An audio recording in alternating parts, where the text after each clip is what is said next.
Players gather to cast powerful spells, some of the oldest and most powerful in the history of magic. Karn, the Great Creator, Stony Silence, Nullroad, and many others, battling head-to-head in brutal combat. They all have one thing in common: to uphold their legacy in the search for eternal glory. The Eternal Glory podcast is brought to you by BoshNRoll on YouTube, ThrabenU University, and TheEpicStorm.com. This episode is sponsored by Tales of Adventure. Get sweet legacy staples and much more at TOAMagic.com. Episode 70 of the Eternal Glory podcast, Legacy on Blast. We've already recorded 30 minutes of introductions and banter for the week available in our Patreon exclusive pre-show. Check out patreon.com/eternalglory to gain access to all sorts of anecdotes on baseball and yokel hops. How's everybody doing tonight? Pretty good. With a name like Legacy on Blast, though, are we just calling out other people in the Legacy community? Like, hey, Brian Coval, I saw your video. It sucked. Legacy on Blast, hashtag, or something like that. We do that every week already. It's the Patreon pre-show. If you want to hear us talking shit and naming names, get in there. That stuff isn't free. All right, we'll have to make our next pre-show extra salt-filled, like we are all notorious salt lords. There is not one bit of wholesome energy amongst us. Now, if you'll excuse me, I'm gonna cozy up in my blankie here. Great. All right, why don't we start with our donations and patrons? Yeah. Since the last episode, people who answered the call: RJ Fisher, Sage Olson, Viet Trin, Evan Flynn, DJ Howell, Ukes Oliveira, Carl, Cody Bauer, and Griffin Murnane. Thank you all for joining the Patreon. Really, the support means a lot. We wouldn't have the time to do what we do with all of our content if not for all of the people propping us up and supporting us. The thanks every week, it's very genuine. And it's helpful on an extremely practical level, too, of filling the episode. Because the medium tier Patreon, the companion level patrons, get to choose half of our episode's topic, which is what we're about to transition into here. Our Patreon submitted topics. Oh man, we really call it the companion tier? We do, yeah.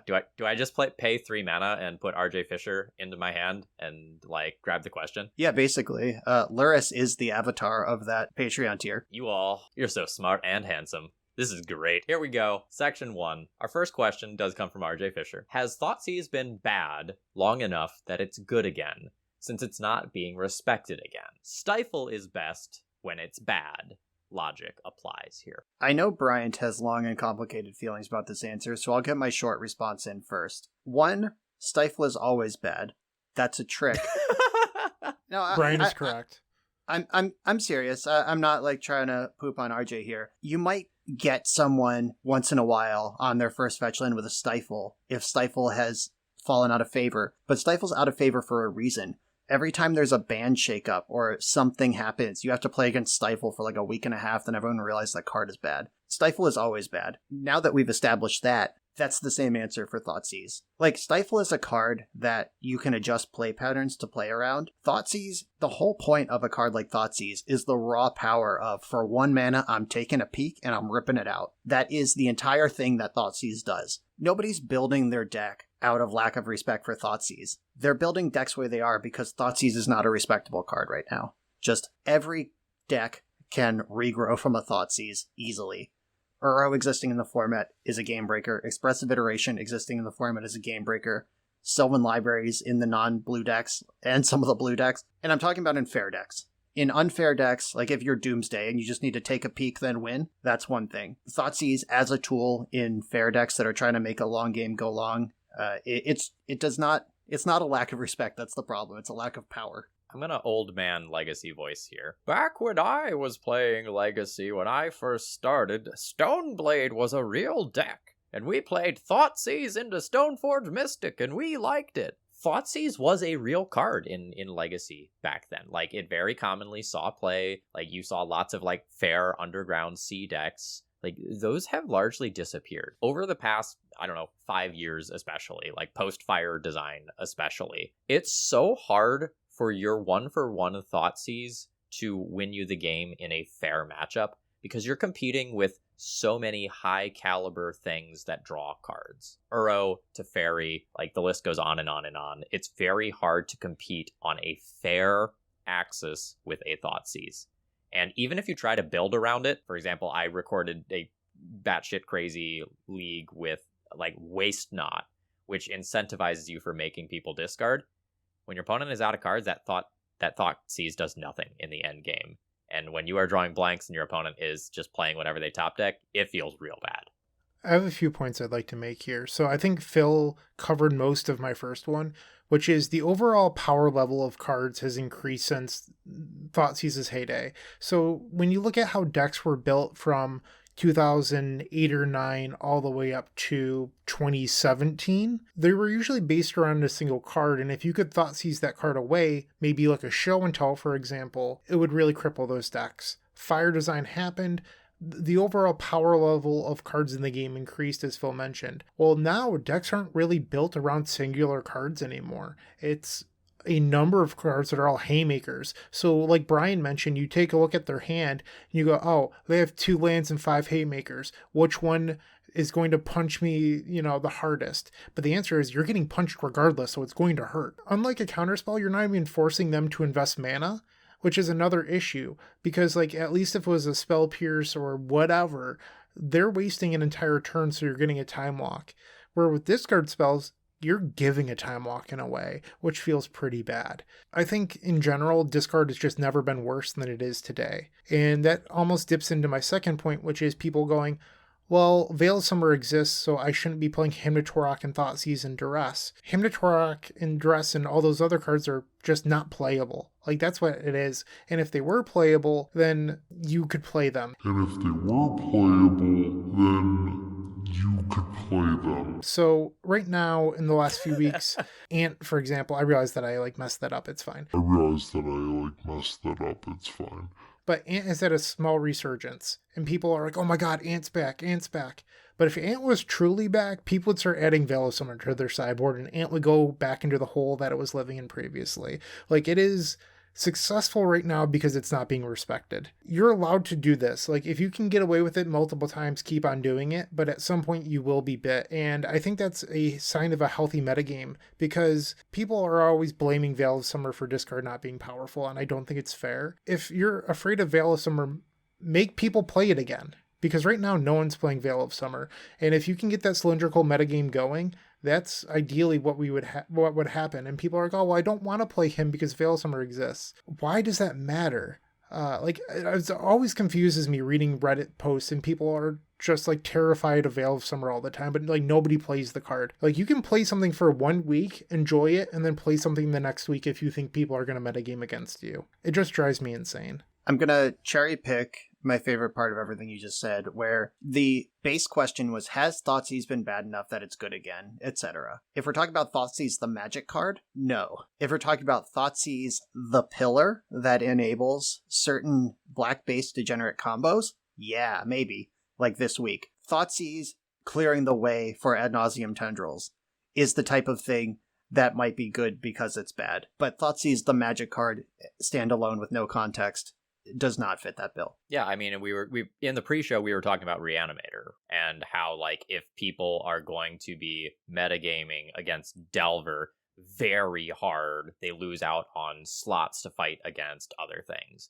And if you're not playing your Fluster Storms or Mindbreak Traps or whatever you're using to fight unfair combo decks, like Dark Ritual Doomsday goes burr, Dark Ritual Entomb, Grizzlebrand somehow, those things will kill you. They will kill you dead. They will kill you fast if you're not ready to fight them. And it's worth noting, the Epic Storm cut Grape Shot because you're nobody else is playing Veil of Summer other than us. So we don't even play a way of beating Veil of Summer anymore, just because that's how little we respect that card. So if you want to, for a few weeks, play Grixis Control with 4 Hymn to Torok in it, live your best life. Be reminded why Hymn to Torok sucks to begin with, and that you shouldn't have played it anyway. When's the last time you saw a dedicated discard deck do well? How excited were you when you saw that? Because when Pox makes a top 8 of something, you're like, yeah, because you know that person just won a very uphill battle. Playing Thoughtseize in your Dead Guy Ale, your Pox type decks where like you are really trying to support discard as a primary thing you're doing, it's hard, and I would not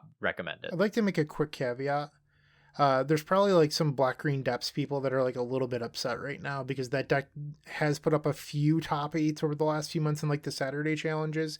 But then to upset everyone that cares about the Saturday challenges, they're glorified 1Ks. I'm sorry. They're Well, like regardless of how you feel about a Saturday Get over challenge, Black Green Depths is exactly what we're talking about, of a deck in the pocket of Thoughtseize to check once, then you're dead. They're not playing for a mid-game, much less a long game. It's what you got in. They are exactly in the pocket of Thoughtseize decks that are playable. We've shouted out Black Green Depths indirectly already a few times. And to Phil's point, yeah, every time someone casts Hymn to Turok against me in a league, I'm like, hell yeah, brother. I'm rooting for you at my own expense at this point. Check out my YouTube from this week if you want to see the greatest Hymn to Turok of all time, though. Brian's trying to move us on, so I'm not going to talk about it, but unquestionably, best Hymn to Turok of all time happened this week. Don't believe him? Don't take his word for it? Go watch the video. You know who I'm not rooting for in leagues, though? Is it Delver? Is it Delver? which brings us into Patreon companion Chris's question. I'll read the question in its entirety. It's a little wordy, but it's good. Perhaps you do not want to talk about these sorts of things, but I am interested in your thoughts on the elephant or insectile aberration, if you prefer, in the proverbial legacy room. Is it Delver?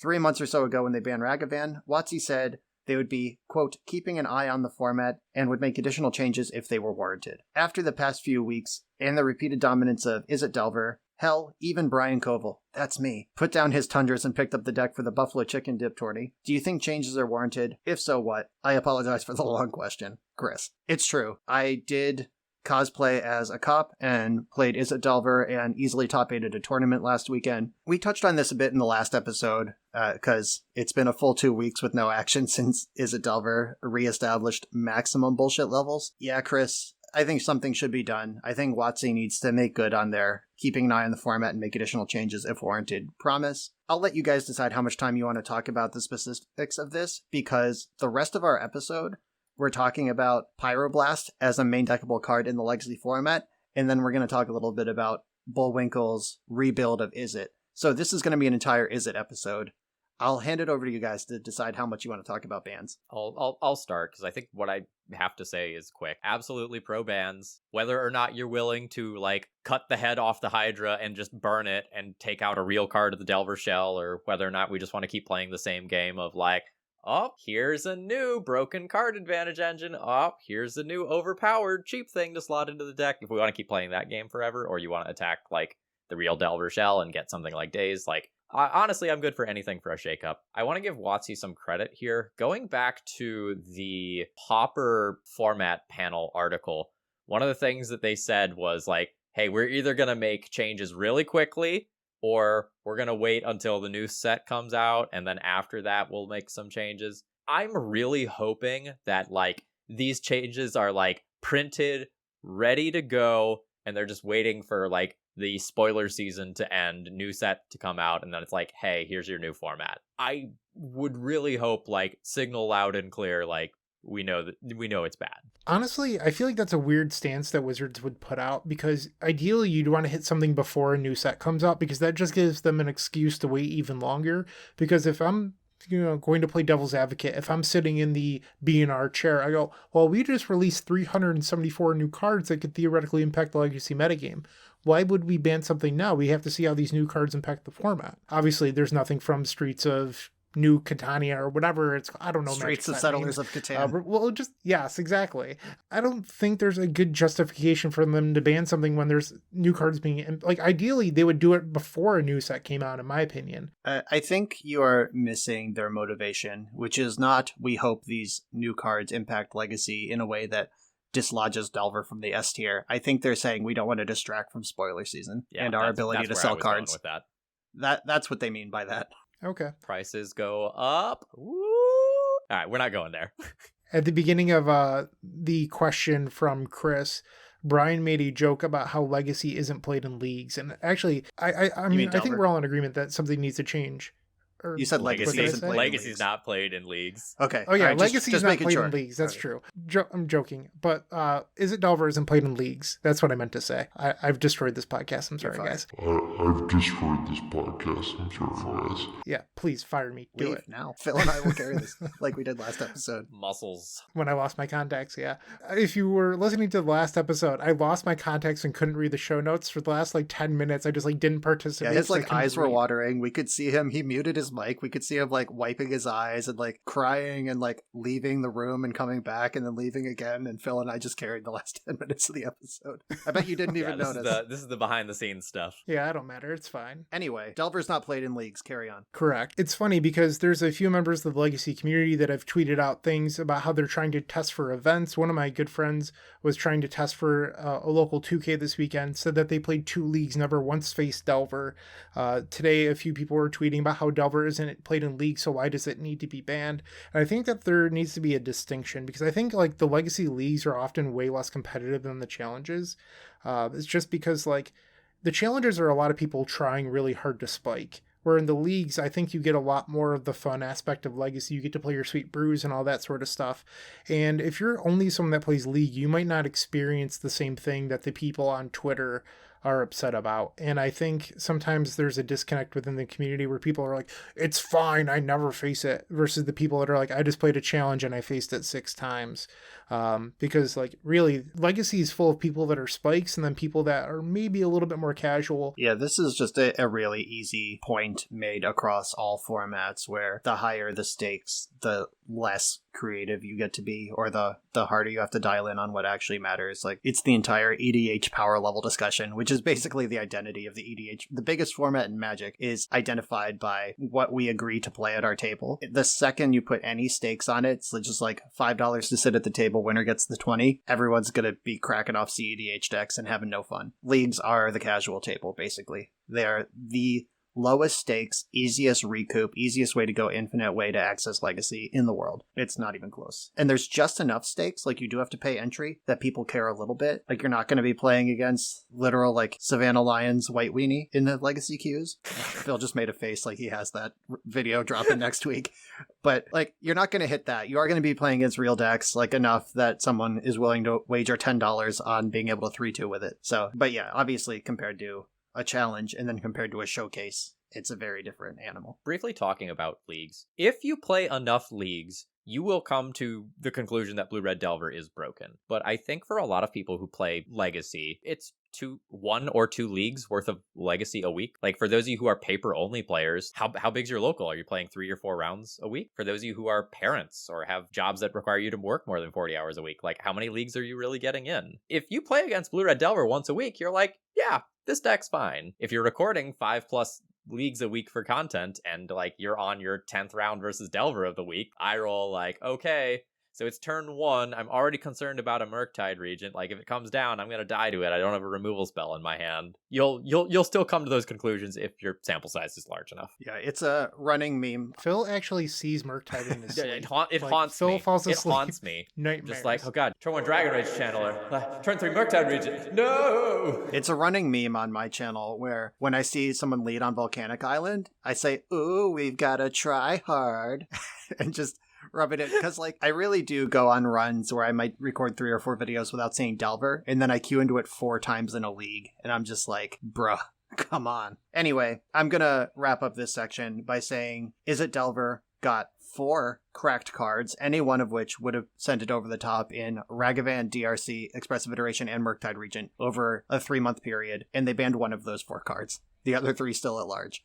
And I think any combination thereof would be fair ban targets. Yeah. But in the meantime, maybe we should main deck some Pyroblast. What do you think, guys? Yeah, more than 1. If we get up to 3, I think that's fine. 1's rookie numbers. We gotta pump up those numbers. So what Phil's riffing on here is 1 Pyroblast is basically stock in Delver at this point. Pyroblast is just so good in the mirror, and you're so disrespectful of everything else that 1 Pyroblast, you can expect that 100% out of your Delver opponent. In these higher stakes events that we were just talking about, like showcase qualifiers, the winner of one of the showcase queues in the last 2 weeks played 3 main deck Pyroblast. That player was just you know what, fuck it.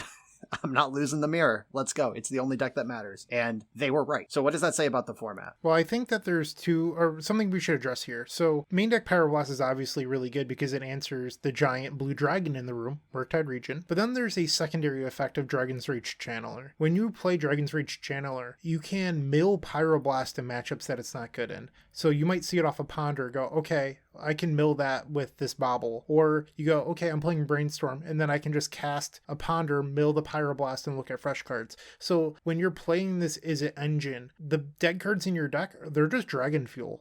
You have so many ways to get rid of them and sculpt them away that you can afford to play dead cards because everything is so fluid, which is why when you look at the Delver sideboard, it's mostly just super powerful 1 and 2 ups because they're thinking, yeah, I'll see half my deck by turn 4. Why would I need more than one? And that's always been the case of these Turbo Xerox strategies. Like even before DRC, the Ponder, Brainstorm, Fetchland engine, that's always how Delver's been built. We just play like 1 or 2 of the most potent cards spread across the sideboard. I've played Delver lists in the past in serious tournaments with 15 unique cards in the sideboard. And you just get like a little bit of overlap where it's like, I could hard target Elves with Plague Engineer, or hard target Death and Taxes with Dead of Night, or I could play one of each, split the difference, and like I hit Death and Taxes twice, and like then I have End the Festivities for Elves too. And like you just get this smorgasbord of cards with utility. And I think that DRC being added to the churn lets you really hard target even more, where you would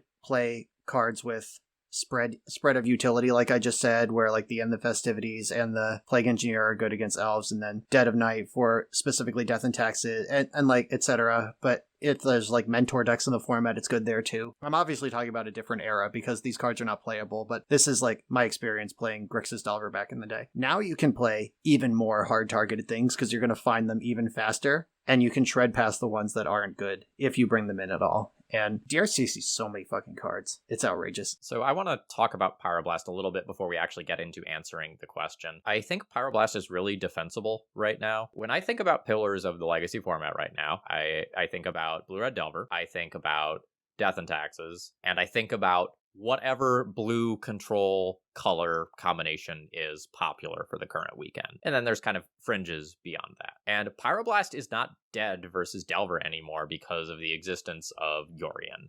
Most of the Death and Taxes versions... You mean Death and Taxes? Whatever I said, Death and Taxes. Yorion, blue, can be Pyroblasted, is what I'm getting at here. So, like, if it is extremely good versus Delver, still fringe playable versus Death and Taxes as the games go extremely long, and good against, like, Narset, Days Undoing, Hull Breacher, Uro, whatever nonsense is happening from the blue control decks, that's a pretty justifiable card that is going to miss in some matchups, but will be pretty good against huge pillars of the format. All right, now are we ready to, like, actually address the question itself? Is Pyroblast main deck in multiples a sign of a warped format? I would like to qualify the question within any number. Like, how unhealthy is a format with 1 main deck Pyroblast, and how unhealthy is a format with 3? Because I think those are different questions, or at least different answers, a little bit. Why don't you break it down for us, Brian? Okay, so 3 is a significantly larger number than 1. The genius. Really? Genius. All right. I'm gonna start on a serious answer then. The reason we're talking about this is because, like, Magic Twitter has just been all about Pyroblast. Like, this has been showing up absolutely everywhere in conversations. And one of the things that immediately came to my mind is Vintage. Vintage is an extremely high power level format with very well established pillars that you often need to hate on. So in Vintage, you see things like main deck Hurkyl's Recall. Is that a sign that the format is unhealthy or warped? Well, no, I would say Vintage as a whole is probably pretty healthy most of the time. Like, we've given Vintage a lot of praise over the last 2 years, but it is a format where, like, sometimes you do play cards that are straight up dead in matchups. And some decks will do something like main deck Force of Vigors because, like, it can hit Moxen if you're not Shops, but it's really important for me to improve my Shops matchup for X, Y, or Z reason. I think the card innately being in the main deck doesn't necessarily mean that the format is warped. Yeah, a card like Hurkyl's Recall is going to be bad sometimes, but when it's good, it's going to be really good. And Hurkyl's Recall in Vintage, to keep this comparison going, is in decks that can move cards around. Like, that deck's going to have Brainstorm in it. It's going to have Dak Faden or Jace or something that can move cards around and turn that into something else. it can pitch that Hurkyl's Recall to Force of Will. They're using every part of the Buffalo on that one. When it's bad, if the floor on this card is pitches to Force of Will, and the ceiling is the game ends immediately, I think that is a justifiable, just deck building Magic the Gathering decision to make. Now, how's Pyroblast fit in that field? Pyroblast does not pitch to Force of Will. You will play against non-blue decks. How bad is I have to hold on to this thing until I can brainstorm it away? I guess the actual floor on Pyroblast is I can Surveil with DRC and then eat it with Murktide. Like, just Pyroblast your basic land, Surveil 1, that's 2 cards in the graveyard for Murktide. And I think that floor is pretty high, all things considered, for how dead a card could be in a game of Magic. Like, we talked about drawing your Thoughtseize when your opponent's already hellbent. That's a dead card. Pyroblast, when you have DRC and Murktide in the mix, is never actually dead. I want to say that I lost that exact line.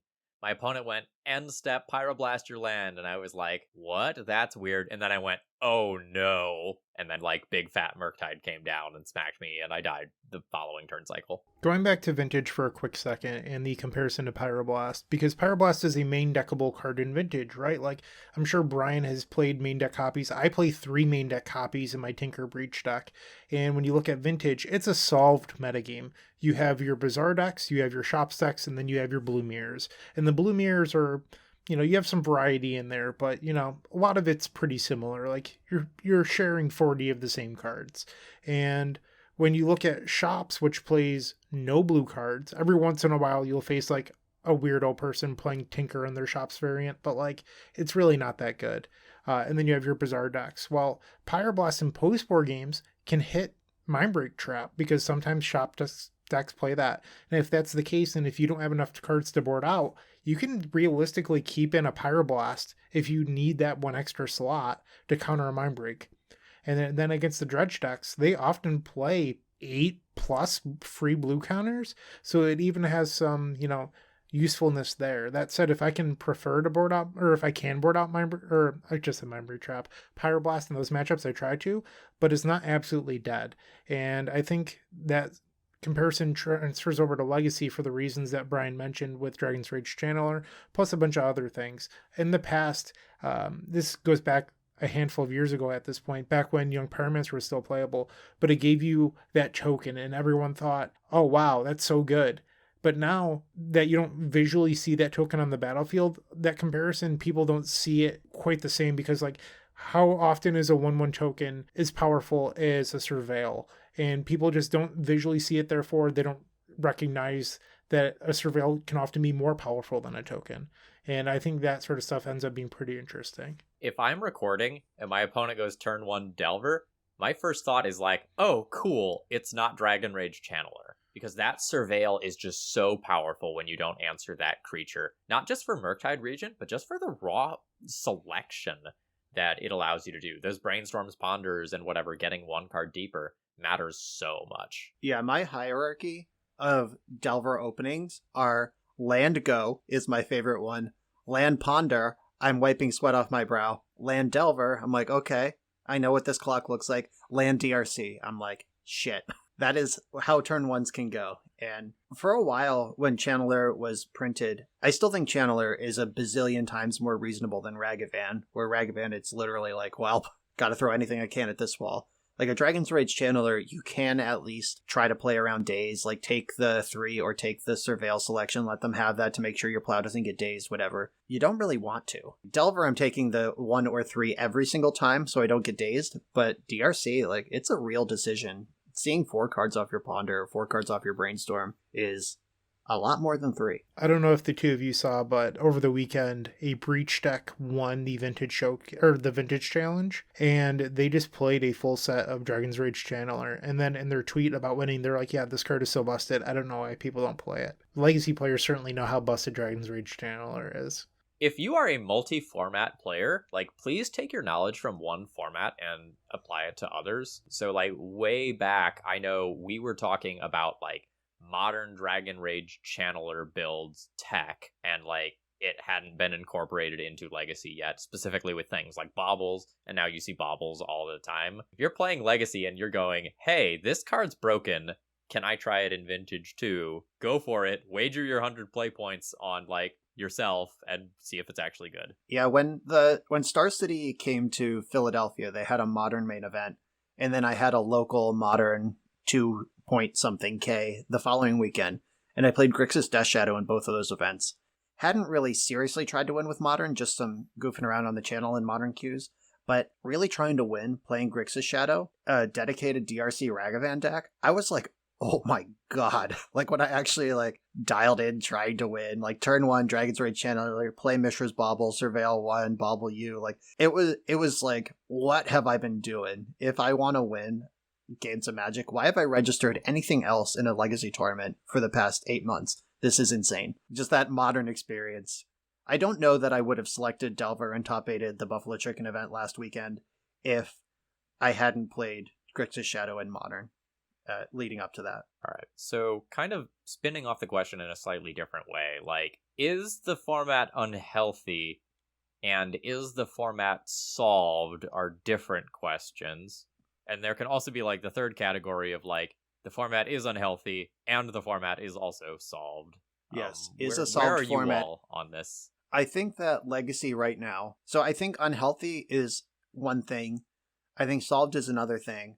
I think you could argue that solved formats are unhealthy, but that's not what I'm going to talk about here. I think that Legacy is both individually solved and unhealthy, because generally in a solved format, like when I won the Star City Invitational, that was a solved format. Grixis Death Shadow and Eldrazi Tron were the only 2 good decks, and I played Death and Taxes, which beat both of them, and I didn't have to think about anything else because those were the only 2 decks. Solved formats are exploitable, and that's good for some people. I don't think that format, that modern format, was unhealthy, because if the best deck is like a kind of mid-range control deck that plays interaction then kills you with a big creature later on, in a format full of removal, if that's your best thing in a format as powerful as modern, I think that's reasonable. Like, it's not turn 2 Storm, it's not anything. Like, Shadow wins on like turn 6 or 7 a lot of the time. You get a lot of back and forth. Delver, although it meets a lot of those same criteria, the way that it is interacting feels unhealthy. I think that there should be something exploitable about Delver, and there currently isn't.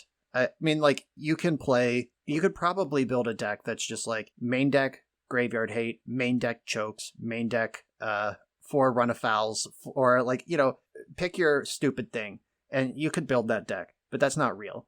As far as like how easy it is for Delver to just like main deck a Brazen Borrower and add an extra Submerge to its sideboard and vastly improve its quote bad matchup against Merit Lage decks, versus what the Merit Lage deck has to do to push back, or what a random Legacy player who doesn't want to play Delver or Merit Lage, what they have to do to even try to pretend they're competitive. I think that is unhealthy. I played a deck like what Brian just described this week. Just like a stupid deck with a bunch of cards specifically meant to kill Delver. And guess what? I killed Delver. Spoiler, what do you think the rounds looked like where I didn't play against Delver? Probably bad. That would be my very, guess. Very, very bad. Like, I played a pile of, like, Endurances, Hex Drinkers, like, Elvish Reclaimers, things that were just going to, like, dodge and ignore Lightning Bolts. I was just going to nuke my opponent's graveyard every turn, make it so they can't play a Murktide, can't grow a Dragon Rage Channeler. And I bullied the shit out of Delver. And I forget what combo deck I got paired against, but, like, I got paired against a combo deck, had, like, literally 4 Thorn of Amethyst in my sideboard as the only things that mattered in the matchup. Easily lost. No ability to play towards a win. So I'd like to circle back to what Brian was talking about how if Delver wants to push back on you, it can. And that's been a theme for a long time now. If we look back at the Dreadhorde Arcanist era, we talked about the same thing then. You could say that the same thing existed during the Wrenn and 6 era. And it's always been the one centralized theme. When Delver has card advantage, it's so easy for that deck to manipulate that card advantage to run the opponent out of steam while doing the best thing that it can do in Legacy. And I think we're at a similar spot right now where Expressive Iteration is so good that it's 2-mana dig through time. And that extra card advantage, plus the surveil, so your card quality is always so high that it doesn't take a whole lot to find these silver bullets, plus your cards are super powerful, and it has a bunch of free counter magic to stop the things that it might be afraid of anyway. So it plugs the gaps extremely well. So a lot of people right now are talking about, like, well, what if you ban expressive iteration?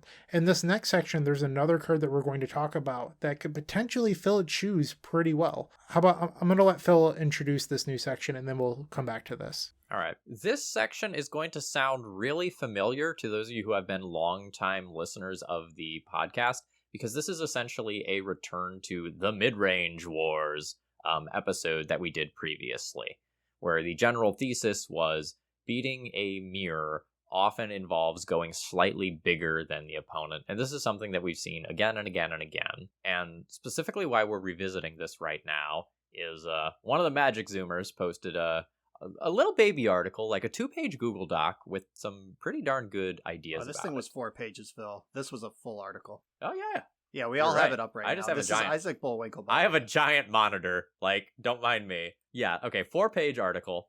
And this is by Isaac Bullwinkle, one of the Zoomers, at Bullwinkle6705, if you want to go follow them for some knowledge drops. And essentially, their thesis was, Delver has multiple plans right now, and I don't know that the deck is fully taking advantage of, like, the plan that is better. How can I rebuild this deck in a way that allows me to have a more cohesive, consistent plan? So I'd like to credit Jarvis U. With about a month or so ago, Jarvis started playing a main deck Mystic Sanctuary in Delver, and then a main deck Pyroblast. And I mean, these aren't crazy innovative things, but Jarvis realized, hey, I need to go bigger if I'm going to win the mirrors, and winning the mirrors is how you get to win events. And then since then, prelims have happened, people have gone, oh, Jarvis is playing a main deck Pyroblast. And then, you know, in prelims, people started playing 2, and then somebody went all the way up to 3, and then that carried over into the showcase. So we're full on mid-range war now. And Isaac Bullwinkle's article mentions, hey, what if we just cut the worst card in our deck? Delver of Secrets. And instead, if you get to cut Delver, you can maximize on Mishra's Bauble, which makes Dragon's Rage Channeler even better. And if we're making Channeler even better, you can play cards like Predict. And Predict is really interesting because with Dragon's Rage Channeler, you get a super sweet combo. And with Predict, let's say you don't have your Channeler, because, you know, you're only roughly 40% to open hand, you know, that card or whatever. You have Mishra's Bauble that you're allowed to run 4 of now because you're not playing Delver. So Predict just becomes 2 mana, 2 cards, which is what Expressive Iteration is. So now they've found a secondary consistent card advantage engine for this deck. And now they're just all in on the, hey, play a giant Murktide and protect it plan. Yeah, and if you're not trying to cheese tempo with the abundance of 1-drops, there's no Delver in the deck, and you can't rely on DRC to be there in your opener. Wasteland loses a lot of stock. There's only 2 of that in this list. Daze loses a lot of stock. There's only 3 in the list, and those are mostly to reset your 1 of Mystic Sanctuary later. It's barely even there to counter spells. It's there to be a machine gun dig through time later. This deck makes a ton of sense, and I love this thesis. And the reason being is that it looks very familiar because I wrote it myself 5 or 6 years ago in the Pauper format, when it was just understood that your tempo or blue mid-range kind of deck would play Delver. And fast forward to present day, Dimir Fairies doesn't play Delver. Izzet Fairies doesn't play Delver. Both of those decks have settled into, instead of Delver of Secrets, this weird card that sometimes does stuff and sometimes doesn't, we can play a card like Thorn of the Black Rose and just double down on card advantage and win every long game and ignore the early game. I'm not taking credit for Isaac's ideas here. I'm just saying there is historical precedence of this sort of thing delivering. I played against this deck. Like, I read the article, I was like, yeah, that all makes sense, and then sort of dismissed it from my brain. And then I queued into it this week with Dark Bant. That is one of my favorite decks that exists in Legacy right now. I think it's wildly poorly positioned. I don't recommend it. But I love that deck. I know the Delver matchup is solid. Not good, because nothing is good. I'm not saying that, but like, you have a plan. Nothing I was doing could touch this deck. Just when they started predicting, when they started expressive iterating, when they bought back Mystic Sanctuary for the second and third time. No chance at all. Not even with my Uro deck, my Endurance deck. This thing is very good at doing what it does. And what it does is the modern strategy. The modern Is It Murktide deck. Notice it's not called Is It Delver, despite containing most of the same cards and Delver being legal in that format. It's called Is It Murktide, because it is there to cast Murktide Regent. And this whole supporting cast just gets Murktide Regent into play and protects it, which is now what is happening in the Legacy build as well. So this deck also like revisits or maybe reinvents some old tech that we've seen. So sideboard counterbalance from Delver and other decks like Delver is something that has absolutely happened in Legacy before. It is often a questionable choice, but like when it is the right thing to do, like you probably have your top 8 to go with it, right? Like that is a powerful thing to have in your pocket. Yeah, and that was one of the sections of Isaac's article, which was just straight up, and we touched on this a little bit above with the card selection. Every sideboard card is a game ender in this build. 2 End the Festivity, 2 Pop, 2 Meltdown, 2 Pyroblast, 2 Surgical, 2 Counterbalance, 2 Submerge, 1 Force Negation. Every one of those cards has something directly in its crosshairs, and we talked about the fun of 1 of 15 different card sideboard. Isaac's like, nah, we're going to have 2 of all of the best cards, not 15 of this cleverly overlapping BS. I'm going to board in like 2 or 4 cards in every matchup, and they're going to win that matchup when I find them, and I'm going to find them quickly because my deck's built to do that. So I'd like to circle back just a little bit. So we talked about expressive iteration, finding everything, same thing with Dragon's Rage Channeler and Predict. So we talked about the card advantage engine being what breaks Delver. Right now, Isaac's build has brought back Predict, it brought back Counterbalance. Counterbalance is like pseudo card advantage. It's a little bit, like, in theory. But I think the main idea here is expressive iteration and Predict. Historically, in the past, they've gone after the card advantage engine to take Delver down a notch. If, hypothetically, expressive iteration were to go, I think Predict and Isaac's build makes a whole lot of sense for something to look at in the future, because they're certainly not going after Predict. That wouldn't make any sense. So I think it actually becomes sort of murky. Like, if I was in Wizard shoes right now, I honestly don't know what I'd do, because, like, I think if you go after expressive iteration, Dragon's Rage Channeler, Predict, Bobble is still a very powerful thing. So it's tough, and I think that, I mean, I've always been anti-Daze, but I don't think they're ever actually going to hit it. So whoever's making these decisions is being put in a tough spot, and credit to Isaac for bringing light to this new build. Yeah, like, I think we've all talked about this individually before, but, like, we don't want to be the ones pulling the trigger on, like, the Legacy ban, the physical list itself. Like, that is a hard thing to do. You have so many people to keep happy. Like, there's so many interconnected parts. It's tough, and, like, it's probably so tough right now because, like, Delver needs more than one card hit out of it, because as we saw with the Ragavan, like, not enough was cut off of the Terrible Beast there.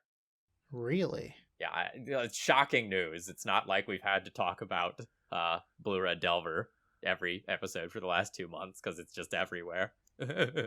Yeah, normally I don't want to make years, the 4 calls, years. but if you want to give me the key and just chop the head off expressive iteration right now, I'm not going to feel bad about anyone's uncommon that if it's not legal in standard, it only recently rotated. Like, that's the kind of card that I would love to see banned with very little feel bads to anyone. Dragon's Rage Channeler are also an uncommon. I mean, if you bought your set of Mythic Rares, the Murktide Regent, you've spent $80 on that or whatever. That's a little bit of a hit. Depending on your investment in the game, it might be a big hit, but expressive iteration, come on, WotC, what are we doing here? It's not Mishra's Workshop. It's an in-print uncommon. Get rid of it. So one argument that I've seen reiterated over and over on Reddit is that Legacy should be separate from Modern, and the fact that Modern should get to have all the broken threats where Legacy should get to have all the broken free counter spells. And I think it's such a weird way of thinking of how to separate the two formats, but it's brought up so often.